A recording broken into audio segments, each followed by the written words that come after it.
Contar um pouco, então, diretamente da experiência que nós tivemos aqui na Santa Casa com a No Harm. Para quem não conhece, quem não é da região de Porto Alegre, a Santa Casa, ela é um complexo hospitalar, ela tem 8 hospitais, é uma instituição bastante grande, bastante antiga e tradicional da cidade.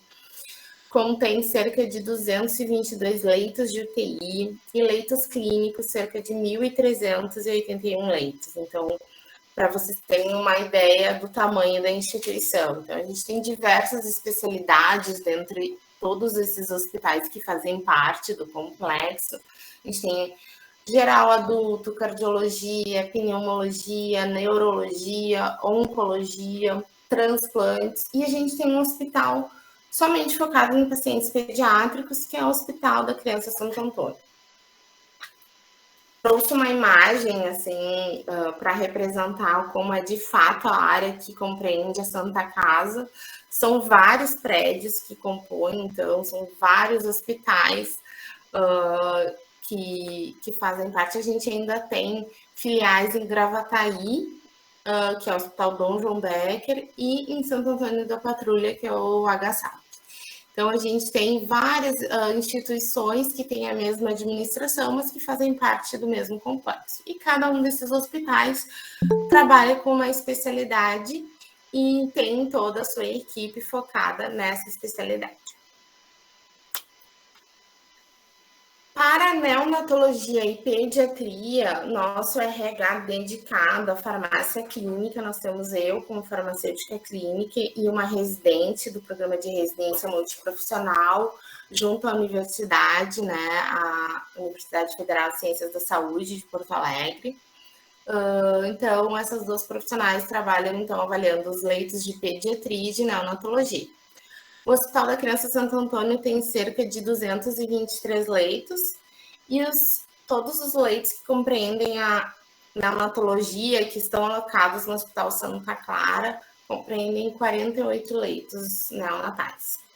E aí, então, para esse número gigante de prescrições e pacientes, contendo esse RH bem enxuto, a gente criou um sistema de priorização, onde a gente seleciona os pacientes internados em terapia intensiva, onde são avaliados 24 leitos neonatais e 40 leitos de UTI pediátrica.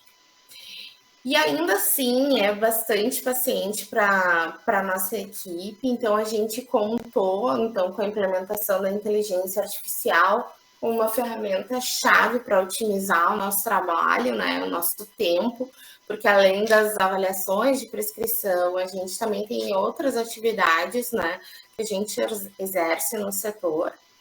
E foi um grande aliado para a gente cada vez mais fortalecer os processos de segurança do paciente.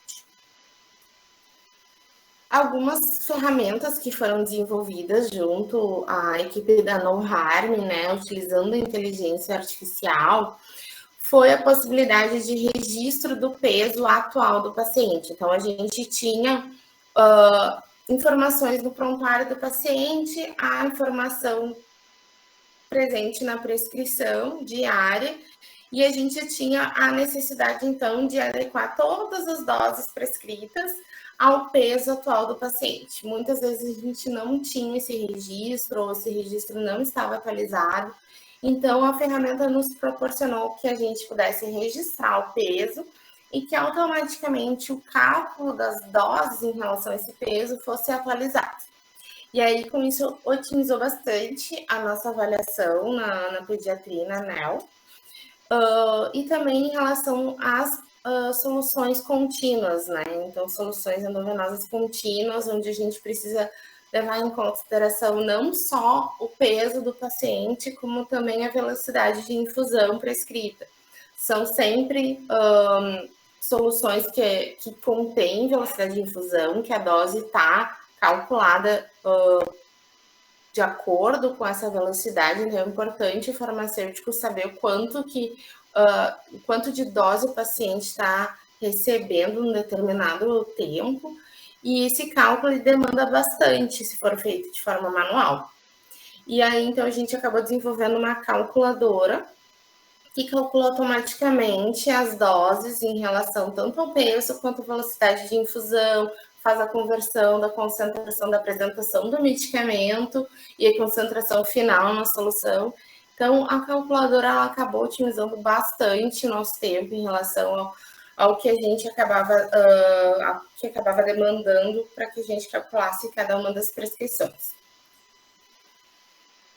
A gente fez uma análise, então, das prescrições só de pacientes neonatais e pediátricos avaliados no período de um ano, então foi de julho de 2020 a julho de 2021. Então, compreendeu o período antes e depois da implementação da ferramenta de inteligência artificial. Então, como eu falei para vocês, trouxe, acho que muitos de vocês estão já conhecendo, se familiarizando com a ferramenta, né? Então, é possível registrar os dados do paciente, né, em relação ao peso, à altura. Esse dado é salvo, é o farmacêutico que atualiza. A gente pode tanto buscar a informação no prontuário eletrônico, quanto também a gente tem essa funcionalidade da No Harm Care, onde ela consegue captar essa informação do texto escrito na evolução, que é maravilhoso, né? Já acaba otimizando bastante também. E assim que é atualizado esse peso, a própria dose prescrita, ela já é calculada em relação ao peso atualizado. Então, não necessitando que a gente faça os cálculos diariamente.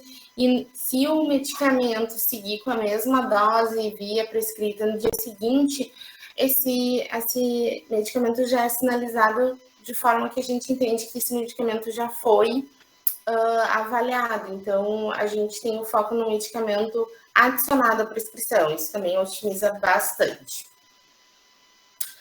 A calculadora de solução, como eu falei, então a solução ela é prescrita em relação aos volumes de cada medicamento e a velocidade de infusão.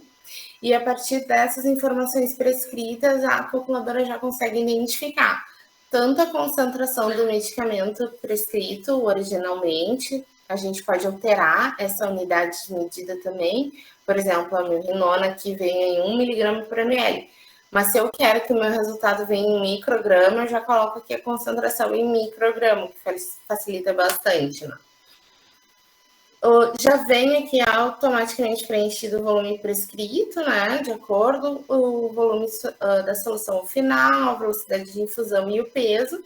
E a gente dá várias opções de resultado em diferentes unidades de medida. E aí, então, a gente consegue fazer um comparativo quase que instantâneo com a literatura, onde a gente tem diversas unidades de medida nas literaturas de base, de referência, que a gente acaba consultando. Então, se a referência trouxer em micrograma quilom-minuto, a gente consegue comparar, mas se ela trouxer em outra unidade, a gente tem como também já ter esse resultado pronto, não exige que a gente calcule tudo de novo, faça conversões e acabe gerando tanto possibilidade de erros nesse processo, quanto demanda bastante tempo, né? Os resultados em relação ao período que a gente conseguiu avaliar, né? Então, no mês que antecedeu a implementação da inteligência artificial, a gente, com esse mesmo RH dedicado, né, de 2 farmacêuticos, a gente conseguia, no mês, avaliar 329 prescrições. E logo no mês da implementação, esse número já subiu para quase 3.000 prescrições. Então, a nossa produtividade aumentou quase 9 vezes, né? O que foi incrível, mesmo num mês onde a gente ainda estava adequando, conhecendo a ferramenta. Então, mostra quanto ela otimizou o nosso tempo, o nosso trabalho, gerou um ganho de tempo incrível. E após um ano, a gente chegou, então, um número mensal de 4.000 prescrições. Então, a nossa produtividade em relação ao período sem a inteligência artificial, ela aumentou 12 vezes.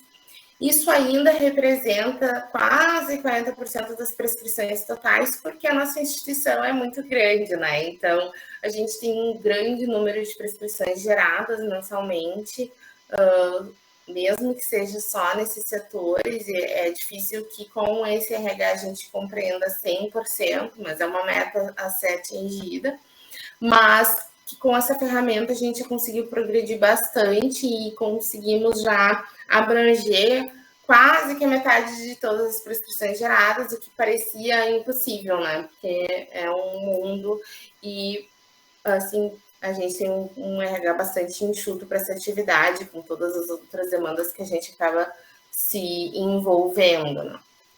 Então, não houve alteração no número de farmacêuticos e a nossa produtividade aumentou significativamente com o uso da inteligência artificial.